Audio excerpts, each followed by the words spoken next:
Students, अस्सलाम वालेकुम। उम्मीद है आप लोग खैरियत से होंगे। अल्लाह रब्बुल इज़्ज़त आप लोगों को खुश रखे।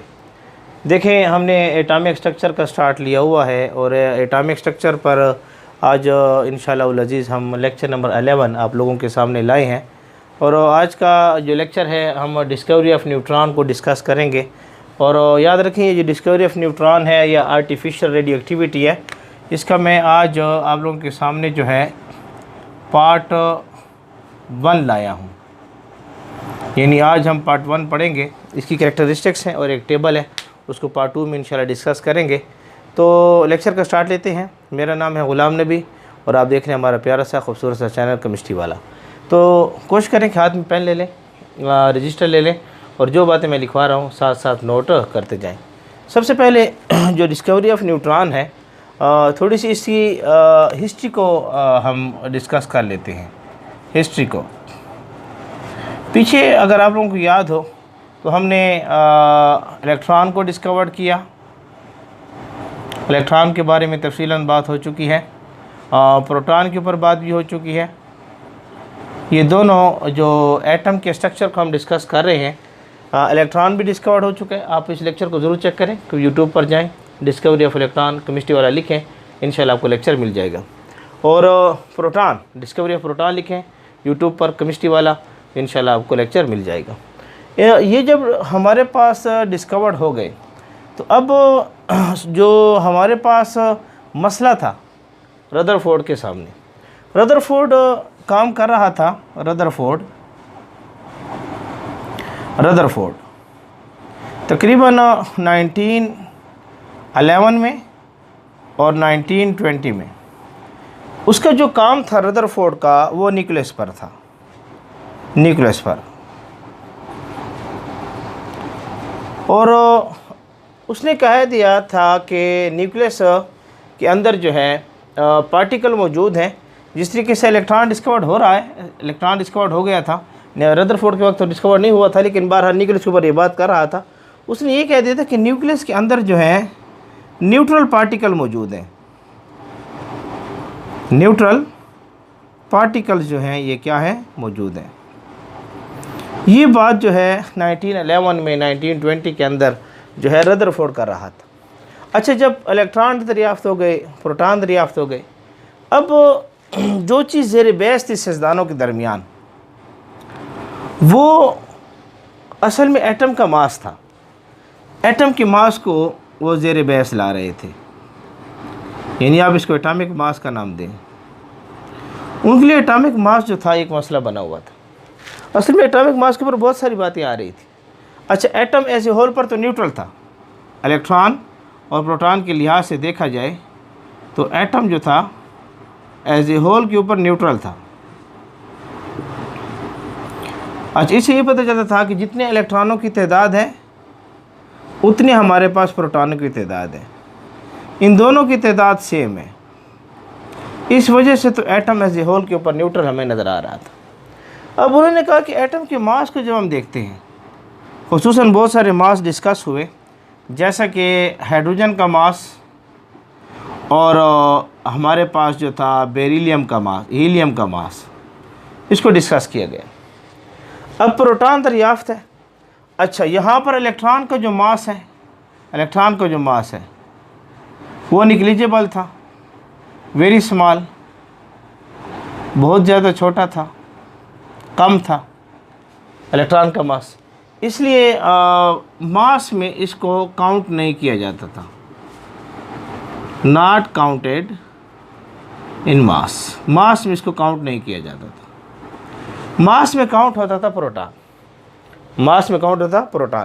तो अगर मैं H2 यहाँ लूँ तो इससे मुराद ये थे कि इसके अंदर 2 प्रोटॉन हैं और हीलियम के अंदर भी 2 प्रोटॉन हैं। इस लिहाज से देखा जाए तो हीलियम और हाइड्रोजन गैस का मास सेम आना चाहिए। यानी इस लिहाज से अगर हम चेक करें तो हमें ये पता चलना चाहिए कि इन दोनों का जो मास है, मास वो तकरीबन सेम आना चाहिए। अब जब इन्होंने कहा कि मास सेम आना चाहिए, लेकिन हम ये देख रहे थे कि ये जो हीलियम का मास था, हीलियम का मास ये इस प्रोटॉन के डबल आ रहा था, यानी हम इसको 4u से शो कर रहे थे, 4u से शो कर रहे हैं, 4u से हम इसे क्या कर रहे हैं, शो कर रहे हैं। यानी u से मुराद हम क्या लेते थे, u से मुराद हम लेते हैं यूनिफाइड, u से मुराद हम क्या लेते हैं, यूनिफाइड में लेते हैं, यूनिफाइड। और एक यूनिफाइड जो है ये 1 प्रोटॉन के बराबर होता है, एक यूनिफाइड जो है ये 1 प्रोटॉन के बराबर होता है। यानी जो 1 प्रोटॉन का मास हमारे पास आता है ये तकरीबन उसके बराबर हमारे पास पाया जाता है। यानी जितना प्रोटॉन का मास हमारे पास पाया जाता है एक प्रोटॉन का 1.6726 ज़रब 10 तक 27 किलोग्राम, यानी 1.6726 ज़रब 10 की ताकत नफ़ी 27 किलोग्राम, ये 1 यूनिफाइड है। यानी अगर देखा जाए तो इस प्रोटॉन के ये डबल आ रहा था, यानी चाहिए तो ये था कि यहाँ 2 प्रोटॉन है, यहाँ 2 प्रोटॉन है, हमारे पास हीलियम का मास और हाइड्रोजन गैस का मास सेम आना चाहिए था, तो ये सेम नहीं आ रहा था। यानी हीलियम का जो मास हम एक्सपेक्टेड कर रहे थे उससे ये डबल आ रहा था, यानी 4 यूनिफाइड आ रहा था। यूनिफाइड से मुराद क्या है कि 1 प्रोटॉन 1.67 ज़रब 10 की ताकत 26 ज़रब 10 तक 1.6726 ज़रब 10 तक 27 किलोग्राम आ रहा था। तो इस तरीके से सिजदानों के पास ये कन्फ्यूजन थी, और ये कन्फ्यूजन खाली इसमें नहीं थी, बल्कि अगर आप सोडियम को चेक करें, सोडियम को देखें, यहाँ लिख देते हैं सोडियम को, ये मसला सोडियम में भी था, सोडियम में कि सोडियम के एटॉमिक नंबर हमारे पास 11 था, इस लिहाज से अंदर इसके अंदर 11 प्रोटॉन होने चाहिए। 11 प्रोटॉन होने से इसका मास जो है 11 यूनिफाइड होना चाहिए, लेकिन इसका मास आ रहा था तकरीबन 23 यूनिफाइड, 23 यूनिफाइड आ रहा था। यूनिफाइड कितने के बराबर होता है, यानी एक यूनिफाइड से मुराद है कि 1 प्रोटॉन, यानी अगर हम 11 प्रोटॉन के बराबर आने चाहिए था, मास 23 प्रोटॉन के बराबर आ रहा है। यूनिफाइड से मुराद हम क्या ले लेते थे, 1 प्रोटॉन लेते थे, यानी 11 प्रोटॉन के बराबर मास आना चाहिए था, लेकिन मास यहाँ पर 11 प्रोटॉन के बजाय 11 यूनिफाइड के बजाय 23 यूनिफाइड, यानी आपके पास 23 प्रोटॉन के बराबर आ रहा था। इस प्रोटॉन से थोड़ा सा ज़्यादा अगर देखा जाए तो कोई मास ऐसा है जो प्रोटॉन से थोड़ा सा ज़्यादा है। प्रोटॉन का डबल अगर आता है 22 आता है, लेकिन यहाँ प्रोटॉन का डबल कितना आ रहा है 23, यानी ये कोई ऐसा मास, ऐसी बॉडी मौजूद है जिसका मास तकरीबन प्रोटॉन के करीब है, लेकिन थोड़ा सा क्या है, ज़्यादा है। अगर तकरीबन प्रोटॉन के बराबर होता तो 11 का डबल करते तो 22 आता, लेकिन यहाँ पर क्या है 23 आ रहे हैं हमारे पास। इस तरीके से बहुत सारे मास डिस्कस हुए, जैसे कार्बन के एटॉमिक नंबर 6 हमारे पास है, जिसके अंदर 6 प्रोटॉन है। तो इसके लिहाज से देखा जाए तो 6 प्रोटॉन होने चाहिए, यानी इसको 6 यूनिफाइड होना चाहिए, लेकिन हम दे रहे थे ये था 12 यूनिफाइड हो रहा था। अब ये चीज़ें सारी सिजदानों के सामने थी, बहुत सारी बातें इसके हमारे सामने, जैसे कि हमारे पास लिथियम है, बेरिलियम है, बोरान है, इसके अंदर 3 प्रोटॉन है, इसके अंदर 4 प्रोटॉन है, इसके अंदर 5 प्रोटॉन है। चाहिए तो ये था कि इसका मास 3 प्रोटॉन के बराबर आता, इसका मास जो है 4 प्रोटॉन के बराबर आता, इसका मास जो था 5 प्रोटॉन के बराबर आता, चाहिए तो ये था। लेकिन हम देख रहे थे कि इसका जो मास आ रहा था वो तकरीबन 7 यूनिफाइड आ रहा था, 7 यूनिफाइड, ये यू है। अच्छा, इसका मास जो आ रहा था तकरीबन 9 यूनिफाइड आ रहा था, तकरीबन इसका मास जो आ रहा था तकरीबन 11 यूनिफाइड आ रहा था। तो ये चीज़ें सिजदानों के लिए कंफ्यूज थी, जब एक्सपेरिमेंट करते थे इस पर सिजदान कंफ्यूज थे। तो ये सारी बातें हमारे पास मौजूद थी और ये मसाइल थे। अब इन मसाइल को मद्देनज़र रखते हुए जो हमारे पास जो है जेम्स चैडविक आए, हमारे पास जेम्स चैडविक आए। पहले आप इनको नोट कर लें जल्दी से, फिर हम जेम्स चैडविक की तरफ चलते हैं, उसको हम डिस्कस करते हैं। जेम्स चैडविक, इसको नोट कर लें। जेम्स चैडविक आए, जेम्स चैडविक, उसने 1932 में एक्सपेरिमेंट हमें करके दिया। चैडविक साहब आ गए, उम्मीद है आप लोगों ने नोट कर लिया होगा। जेम्स चैडविक आए और 1932 में उसने हमें एक्सपेरिमेंट करके दिए, 1932 में। अच्छा, जेम्स चैडविक से पहले जो है रेडियो एक्टिविटी के ऊपर बातें हो रही थी बहुत सारी। जेम्स चैडविक जो हमारे पास मौजूद है, इससे पहले रेडियो एक्टिविटी पर बात हो रही थी, जैसे कि बैक्यूरल। जेम्स चैडविक से पहले हम एक साइंसदान का नाम ले रहे हैं, बैक्यूरल।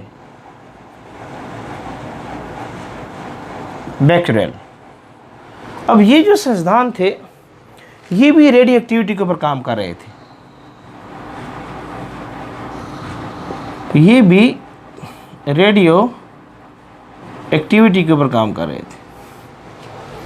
बैक्यूरल जो थे, इनका काम ये था कि असल में बैक्यूरल जो था ये मैडम क्यूरी से बहुत ज़्यादा इम्प्रेस था और इसने एक बहुत सदमा लिया था मैडम क्यूरी से, जो हमारे पास एक मशहूर साइंसदान गुजरी है और इसी के नाम के ऊपर एक एलिमेंट मौजूद है, मैडम क्यूरी के नाम के ऊपर क्यूरियम एलिमेंट मौजूद है। इससे मैडम क्यूरी जो था ये रेडियो एक्टिविटी पर काम कर रही थी और इसी रेडियो एक्टिविटीज़ के ऊपर काम करते हुए इसको कैंसर हुआ था और इस कैंसर से इसकी डेथ हुई थी।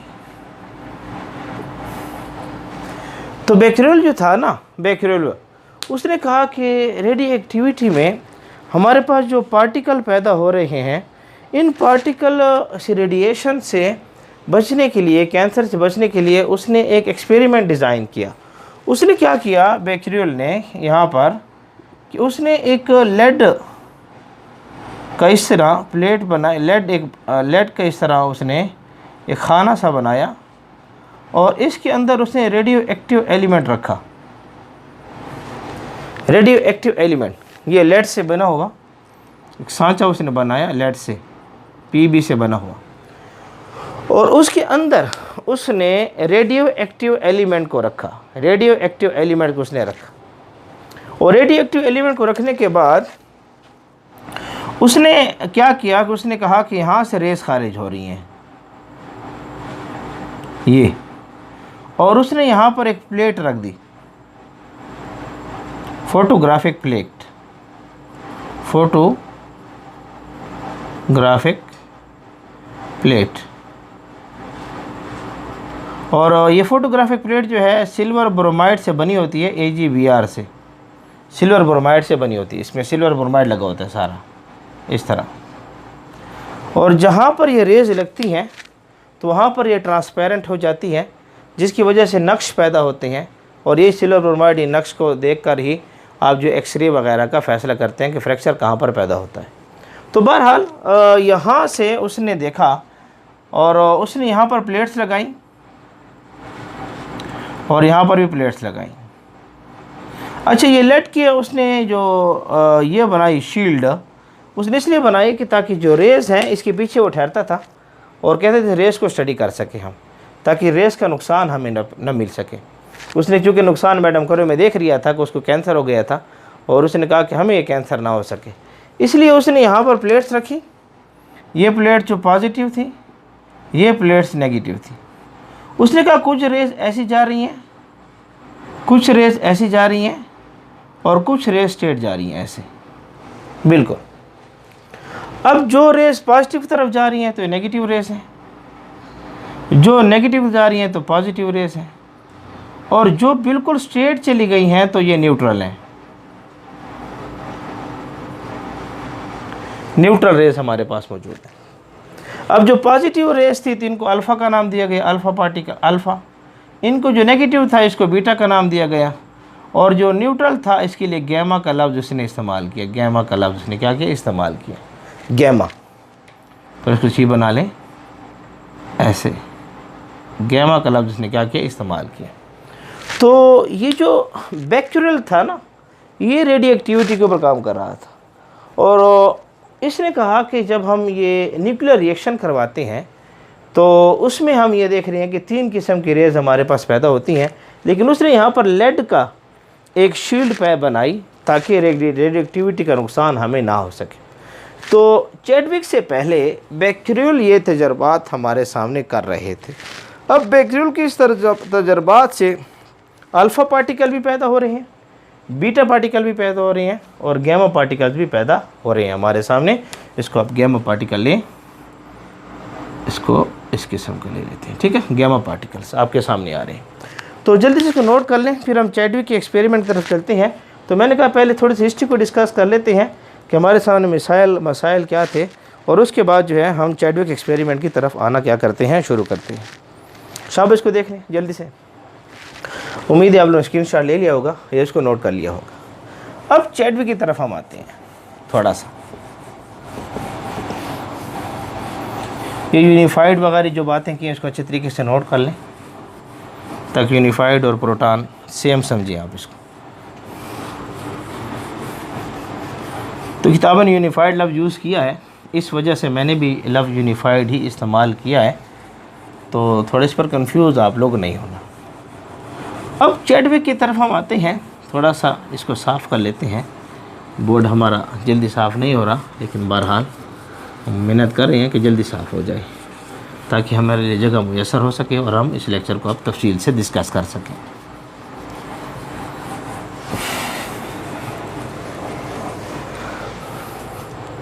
अच्छा जी, अब हमारे सामने जो मेन जेम्स चैडविक साहब आ गए। जेम्स चैडविक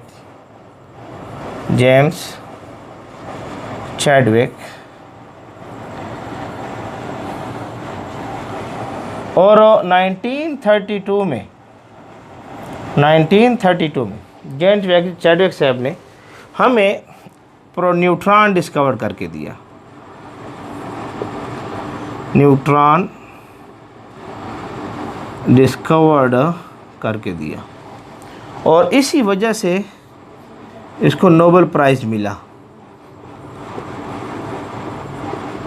जब ये न्यूट्रॉन डिस्कवर्ड हो गया, इस वजह से इसको क्या मिला, नोबेल प्राइज़ मिला। अब इसने क्या किया, इसने कहा कि हम इस तरह करते हैं कि इसने यहाँ पर बेरिलियम लिया,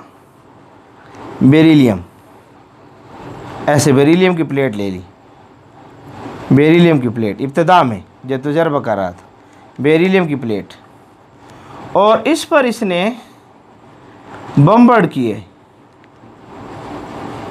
पोलोनियम की सोर्स थी, पोलोनियम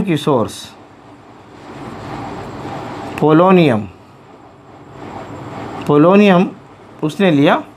ये पोलोनियम क्या था, source of alpha particle, source of alpha particles, source of alpha particles. ये डबल पॉजिटिव चार्ज होता है, double positive charge alpha particle, source of alpha particle double positive charge होते हैं, और ये हीलियम से बने हुए होते हैं, जिसके अंदर 2 प्रोटॉन है। इस वजह से इसके अंदर हम लेते हैं डबल पॉजिटिव चार्ज। तो पोलोनियम कैसे कहते हैं, that substance which is a source of alpha particle, यानी having double positive charge, helium जिसको हम नाम देते हैं। तो उसने क्या किया, अल्फ़ा पार्टिकल को यहाँ से पोलोनियम से जो है उसने यहाँ से अल्फ़ा पार्टिकल निकाले, अल्फ़ा पार्टिकल्स, और अल्फ़ा पार्टिकल इस बेरिलियम पर लग रहे थे। अब बेरिलियम से लगने के बाद उसने देखा कि ये जो बेरिलियम है, बेरिलियम ये थिन हो रहा है, बेरिलियम बिकम थिन। उसने क्या देखा कि बेरिलियम पतला हो रहा है।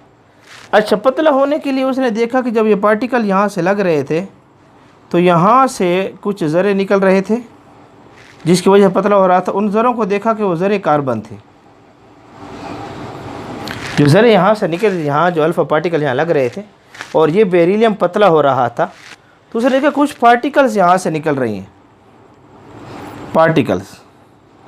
उन पार्टिकल्स को देखा तो पार्टिकल किसके थे, कार्बन के थे एक। इसके अलावा उसने देखा कि यहाँ से रेस जा रही हैं, ऐसे कुछ पार्टिकल ऐसे भी जा रही हैं। अब उसने कहा कि ये पार्टिकल क्या है। अब उसने क्या किया कि यहाँ पर उसने प्लेट लगा दी, फोटोग्राफिक प्लेट, फोटोग्राफिक प्लेट उसने लगा दी, फोटोग्राफिक प्लेट उसने लगा दी। और इस फोटोग्राफिक प्लेट के उसने देखा कि यहाँ पर कोई ना कोई पार्टिकल आ रहे हैं, जहाँ लग रहे हैं, और यहाँ पर वो ट्रांसपेरेंट स्पॉट्स हमारे पास पैदा हो रहे हैं। अब उसने क्या किया कि यहाँ पर उसने प्लेट्स लगा दी ऐसे, ये यहाँ नेगेटिव और यहाँ पॉजिटिव। उसने देखा कि ये जो पार्टिकल्स थे, ये पार्टिकल जो है बिल्कुल सीधे जा रहे हैं ऐसे, और फोटोग्राफिक प्लेट पर लग रही हैं अनडिफ्लेक्टेड। इस प्लेट्स पर क्या हो रही हैं? अनडिफ्लेक्टेड हो रही हैं। अब उसने कहा कि ये जो पार्टिकल्स हैं ये न्यूट्रल पार्टिकल्स हैं। ये जो पार्टिकल हमारे पास हैं ये कौन से पार्टिकल्स हैं? Neutral particles. और इन पार्टिकल्स के लिए उसने न्यूट्रॉन का लफ्ज़ यूज़ किया कि ये न्यूट्रॉन है। इन पार्टिकल के लिए उसने क्या लफ्ज़ किया? न्यूट्रॉन का लफ्ज़ यूज़ किया। और उसने कहा इसका मास जो है ना, मास वो तकरीबन प्रोटॉन के बराबर है। इसका मास जो है तकरीबन प्रोटॉन के बराबर है, क्योंकि कहते हैं कि जब इसको हम पैराफिन पर मारते हैं ना तो ये प्रोटॉन को निकालता है। लिहाजा कोई चीज़ प्रोटॉन के ऊपर लगकर प्रोटॉन को निकाल रही है तो तकरीबन इसका मास प्रोटॉन के बराबर आ रहा है। तो इसने कुछ ये एक्सपेरिमेंट जेम्स चैडविक ने हमें करके दिखाया। तो इसमें वो रेस पैदा हो रही थी, अल्फ़ा रेस है या बीटा रेस आपके सामने आ रही थी कि रेस आपके सामने आ रही हैं, जो रेस इस तरफ जा रही हैं और जो रेस इस तरफ जा रही हैं, ऐसे आपके पास आ रही हैं। ये रेस पॉजिटिव तरफ जा रही हैं और ये रेस जो है ये रेस जो है पॉजिटिव हैं और ये रेस जो है नेगेटिव है आ रही थी। ये रेस अल्फ़ा रेस थी और ये रेस बीटा रेस थी। लेकिन इस रेस के लिए गैमा का लफ्ज़ जिसने यूज़ नहीं किया। अगर से गैमा लिख रही हैं किताबें, लेकिन ये गैमा पार्टिकल बड़े छोटे होते हैं। गैमा पार्टिकल बड़े छोटे होते हैं। न्यूट्रॉन बड़ा थोड़ा सा मोटा होता है जो प्रोटॉन को निकालता है। गैमा पार्टिकल्स कभी भी प्रोटॉन को नहीं निकाल सकते। प्रोटॉन को निकालने के लिए हमारे पास न्यूट्रॉन्स मौजूद हैं, जिसको न्यूट्रल पार्टिकल का नाम दिया जाता है। तो ये सारी तजर्बात करने के बाद जेम्स चैडविक ने कहा कि यहाँ पर न्यूट्रल पार्टिकल्स है जिनको न्यूट्रॉन्स का नाम दिया जाता है। और इसी बुनियाद के ऊपर उसने अपना मॉडल पेश किया और उस मॉडल को अब आपके सामने हम ला रहे हैं। आप जल्दी से नोट करना चाहते हैं तो नोट कर लें, या बल्कि हम उस मॉडल को वहाँ बना लेते हैं ताकि आपके सामने क्लियर हो सके। अब उसने जो मॉडल डिज़ाइन किया, मॉडल उसने ये किया कि उसने यहाँ पर इस तरीके से ये उसने रखे, ये source of polonium, source of polonium और source of alpha particle, source of alpha particle, जिसको पोलोनियम का नाम दिया गया। मेरे मुंह से सोर्स ऑफ पोलोनियम आ रहा है। Polonium is also source of alpha particle. Polonium जो अल्फ़ा पार्टिकल की सोर्स है। यहाँ पर उसने क्या किया कि इस किस्म की प्लेट लगा दी, सॉरी इसको ठीक बना लेते हैं। इस किस्म की उसने क्या लगा दी? प्लेट्स लगा दी ऐसे, ठीक है। और उसके बाद उसने क्या किया कि यहाँ पर इस प्लेट्स को आगे ले गया और यहाँ पर उसने वैक्यूम पंप लगा दिया, वैक्यूम पंप उसने लगा दिया। और ये प्लेट्स से अल्फ़ा पार्टिकल निकल रहे हैं, पोलोनियम से अल्फ़ा पार्टिकल निकल रहे हैं। यहाँ पर उसने बेरिलियम की प्लेट लगा दी, बेरिलियम, सॉरी हाँ बेरिलियम ले लें। यहाँ पर उसने इसको यहाँ मिला देते हैं और इसको हम यहाँ ले आते हैं ऐसे। और यहाँ पर उसने लाइट पार्टिकल रख दिया, कोई भी हल्का सा पार्टिकल जो था उसने यहाँ पर हमें लगा कर दे दिया। जैसे कि उसने यहाँ पर बेरिलियम हमें लगा कर दे दी, बेरिलियम BE, बेरिलियम, ठीक है, बेरिलियम हमें लगा कर दे दी। अभी क्या हुई कि ये जो रेस थी, ये रेस ये जाकर बेरिलियम पर टकरा रही थी, जाकर किस पर टकरा रही थी? बेरिलियम पर टकरा रही थी। अब उसने कहा चलो कुछ रेस तो जा रही है प्लेट की नेगेटिव और पॉजिटिव, लेकिन ये रेस बिल्कुल बेरिलियम पर टकरा रही थी और बेरिलियम पतला हो रहा था, ये यहाँ से थिन हो रहा था। क्यों थिन हो रहा था? इससे क्या निकल रहे थे? कार्बन के पार्टिकल क्या हो रहे थे? निकल रहे थे। तो जब ये बेरिलियम पतला हो रहा था तो इससे ये पता चलता है कार्बन के पार्टिकल निकल रहे हैं। अच्छा, अब उसने क्या किया कि यहाँ पर उसने पैराफिन रख दी, पैराफिन, ये यहाँ पर उसने पैराफिन फिन रख दी, इसको आप वैक्स समझ लें, मोमबत्ती ऑर्गेनिक कंपाउंड है, ऑर्गेनिक सब्सटेंस है। ये ऑर्गेनिक सब्सटेंस जो है पैराफिन जो है उसने बिल्कुल इसके सामने उसने क्या कर दी, रख दी। अब ये पैराफिन जो इसके सामने आई, ये पैराफिन को यहाँ पर उसने कनेक्ट कर दिया, इधर से पैराफिन उसके सामने रख दिया ऐसे, ठीक है। अब पैराफिन जब आई तो यहाँ से जो पार्टिकल निकल रहे थे वो पार्टिकल यहाँ पर जो प्रोटॉन थे उसके साथ टकरा रहे थे और प्रोटॉन को बाहर निकाल रहे थे ऐसे। और जब ये प्रोटॉन यहाँ से बाहर निकल रहे थे तो यहाँ पर ये न्यूट्रॉन कैप्चर्ड हो रहे थे, यानी यहाँ से जब ये प्रोटॉन को मार रहे थे ये न्यूट्रॉन, प्रोटॉन तो बाहर चला गया और यहाँ पर क्या रह गया, न्यूट्रॉन रह गया। जब ये इस तरह लगते थे प्रोटॉन तो बाहर चला गया, यहाँ पर क्या रह गया, न्यूट्रॉन रह गया। ये अब उसने क्या किया कि ये प्रोटॉन जो सामने जा रहे थे इसके लिए उसने डिटेक्टर रख दिया, यहाँ पर उसने एक डिटेक्टर रख दिया, उम्मीद आप लोगों को नज़र आ रहा होगा, डिटेक्टर उसने रख दिया, नज़र आ रहा है। तो ये जो डिटेक्टर था, ये डिटेक्टर जासूस डिटेक्टर उसने रख दिया और इस डिटेक्टर पर उसने देखा कि प्रोटॉन लग रहे थे। इस डिटेक्टर पर उसने देखा कि क्या लग रहे थे, प्रोटॉन लग रहे थे। इससे ये पता चलता है कि जो पैराफिन थी ना, पैराफिन ये पैराफिन, इस पर जब ये न्यूट्रॉन लग रहे थे तो ये न्यूट्रॉन जब इस पर लग रहे थे, न्यूट्रॉन तो यहाँ कैप्चर्ड हो रहे थे, यहाँ से प्रोटॉन को निकाल रहे थे ये। अब अगर ये देखें तो प्रोटॉन एक बड़ा है साइज में, ऐसे प्रोटॉन साइज में बड़ा है और जो गैमा पार्टिकल्स होते हैं ना, गैमा पार्टिकल साइज में छोटे होते हैं और ये छोटा पार्टिकल कभी भी प्रोटॉन को बाहर नहीं निकाल सकता। इससे जेम्स चैडविक ने कहा कि यहाँ जो प्रोटॉन बड़ा पार्टिकल है, इसको जो निकाल रहा है वो भी न्यूट्रॉन भी पार्टिकल बड़ा है और वो न्यूट्रॉन इस प्रोटॉन को हिट करके प्रोटॉन को क्या कर रहा है, बाहर निकाल रहा है। इसलिए याद रखें ये जो गैमा है ना, gamma is not a neutron, is not a neutron. Neutral particle कह सकते हैं लेकिन न्यूट्रॉन नहीं है, न्यूट्रॉन बड़ा होता है, गैमा पार्टिकल छोटा होता है। तो इस लिहाज से देखा जाए तो यहाँ से उसने न्यूट्रॉन की क्या की, डिस्कवरी की।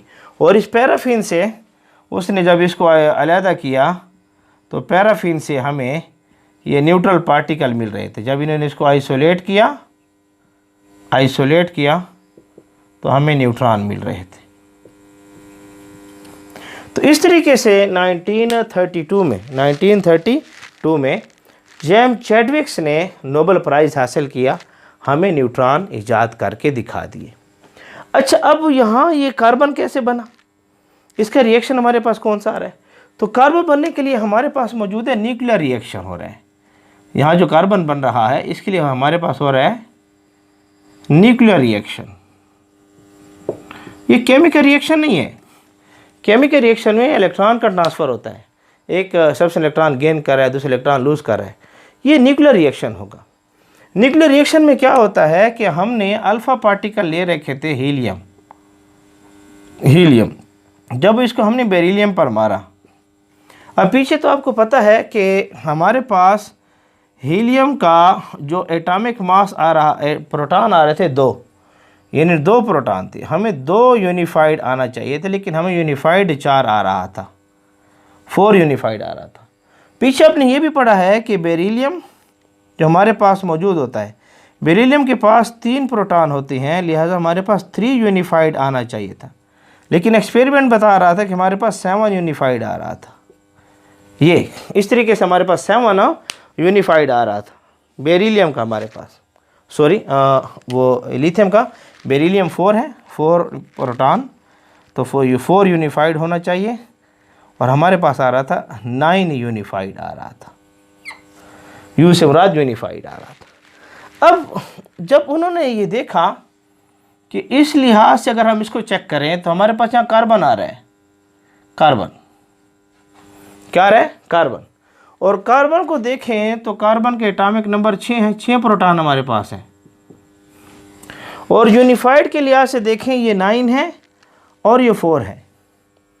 यूनिफाइड के लिहाज से देखें ये 9 और 4 13 आया चाहिए, लेकिन यहाँ पर यूनिफाइड आ रहा था 12 यूनिफाइड आ रहा था, यानी टोटल मास जो हमारे पास आना चाहिए बेरिलियम और हीलियम का जब न्यूक्लियर रिएक्शन हो रहा था तो यहाँ पर यूनिफाइड एक्सपेरिमेंटल बेस पर 9 आ रहा था और यहाँ पर 4 आ रहा था, और 9 + 4 13 आना चाहिए, लेकिन हमारे पास कितना आ रहा था, 12 आ रहा था। इससे ये पता चलता है कि एक पार्टिकल जो न्यूट्रल है, जिस पर कोई चार्ज नहीं है, वो यहाँ से बाहर निकल रहा है, और ये पार्टिकल हमारे पास क्या था, ये पार्टिकल हमारे पास न्यूट्रॉन कहलाया। इस किस्म के रिएक्शन हमारे पास होते रहे, जैसा कि आप किताब ने एक रिएक्शन एल्यूमिनियम के साथ भी उसने नकल किया हुआ है। अल्फ़ा पार्टिकल जब एल्यूमिनियम पर मारे गए, एक रिएक्शन उसने क्या किया है, उसने लिया है कि आपके पास जो है एल्यूमिनियम लिया और इस पर अल्फ़ा पार्टिकल उसने लगाए हीलियम। अब इसे हीलियम का देखें, हीलियम का एटॉमिक नंबर हमारे सामने आ रहा है 2, मास नंबर आ रहा है 4, और ये हमारे पास आ रहा है 4 और मास नंबर आ रहा है 9। तो इस लिहाज से अगर देखेंगे तो ये 6 और 12 यानी एक न्यूट्रॉन यहाँ से क्या हो रहा है, निकल रहा है। अब यहाँ पर चेक करें तो हमारे पास ये 2 है और यूनिफाइड आ रहा था 4, इसको चेक करें तो ये 13 है और यूनिफाइड आ रहा था 27, एल्यूमिनियम यूनिफाइड आ रहा था 27। और जब न्यूक्लियर रिएक्शन इनका कराया गया तो इससे हमारे पास हासिल हुआ फास्फोरस। क्या हासिल हुआ, फास्फोरस के पार्टिकल निकल रहे थे 15 और 30, 15 और 30। अब यहाँ तक तो बात क्लियर, 13 + 2 क्या आ रहा है, 13 + 2 क्या आ रहा है, 15 आ रहा है, लेकिन यहाँ देखिए 27 + 4 31 आना चाहिए, तो इससे एक न्यूट्रॉन जो है वो क्या हो रहा है, निकल रहा है। तो ये जो पार्टिकल निकल रहा था इसको न्यूट्रॉन का नाम दिया गया। तो ये न्यूक्लियर रिएक्शन है, इसे क्या नाम देते हैं, न्यूक्लियर रिएक्शन, ये केमिकल रिएक्शन नहीं है। तो इस तरीके से जेम्स चैडविक ने हमें जो है न्यूट्रॉन हमें इजाद करके दिया और 1932 में इसको नोबेल प्राइज़ दिया गया। तो मैं साइड पर हो रहा हूँ, पार्ट 2 में इसके कैरेक्टरिस्टिक्स को डिस्कस करेंगे। आज के लिए इतना काफ़ी है। आप स्क्रीनशॉट लेना चाहते हैं तो ले लें, शाबाश जल्दी करें, ले लें। उम्मीद है आप लोगों ने स्क्रीनशॉट ले लिया होगा। तो ये हमारा आज का लेक्चर था, उम्मीद है आपको हमारा आज का लेक्चर पसंद आया होगा। तो ये केमिस्ट्री वाला का चैनल, केमिस्ट्री वाला के नाम से चैनल है, ये आप ही लोगों का चैनल है। आपने हमारे चैनल को लाइक करना है, सब्सक्राइब करना है और ज़्यादा से ज़्यादा बच्चों को देना है। अल्लाह रब्बुल इज़्ज़त आप लोगों को खुश रखे, हमारे साथ जुड़े रहें और पढ़ते रहें।